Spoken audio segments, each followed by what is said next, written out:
We all want to be safe. We want our children, our communities, our countries to be safe.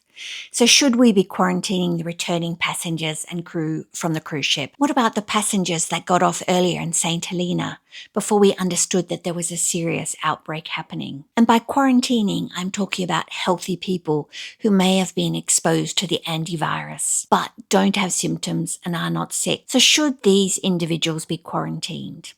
This is the question that I'll try and answer today from an epidemiological perspective and also touching on some of the ethical issues that need to be considered. I'm Dr. Bev Patterson, an Australian epidemiologist, one of those disease detectives that you may have heard of, and I'm also an avid traveller. We live in a post-COVID era and people are understandably nervous.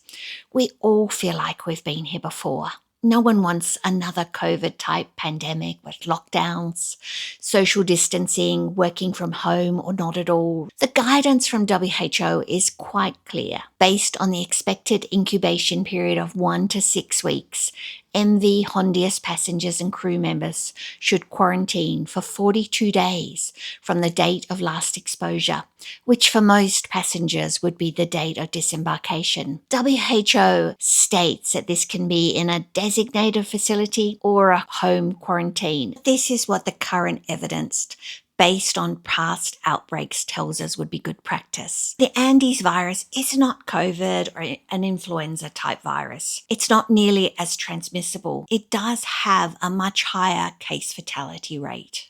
By implementing quarantine measures for the exposed passengers, we do greatly reduce that reproductive rate of this virus and reduce our risk of further outbreaks. So should we quarantine for the full 42 days? Yes, I believe we should. And not because I think that there will be another pandemic, but because we already know that the virus can cause limited outbreaks. We know that there can be super spreader events, and primarily because we already know that this is a serious disease that can lead to death in approximately a third of the people that are infected. And there are no vaccines and no proven treatment beyond supportive care. And this also includes passengers who got off the boat in St. Helena in late April. Any of those passengers who are not currently under daily monitoring are our greatest risk for potential further outbreaks. So do I think that home quarantining of the high-risk passengers with daily follow-up is enough? We know that it's incredibly hard to do self-quarantining, even with daily supportive follow-up. And I've been there. To manage it for 42 days would be close to impossible for most people. You also need to be close to a hospital because, as we heard in that French woman's case,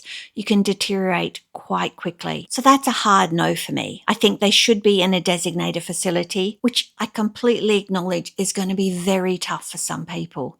So we need to treat them with kindness and respect. Support them in whatever way they need. This is a serious disease and people deserve to be protected from it because this is too important. One more death from this is one too many. We need to take a cautious approach and implement these measures to stop further spread. We don't need large-scale lockdowns, and for almost everybody, there will be no health or social impacts. This is a dynamic situation and the advice may change in the future if things unfold differently to what we expect. So what do you think? Leave your comments below, and thank you for listening.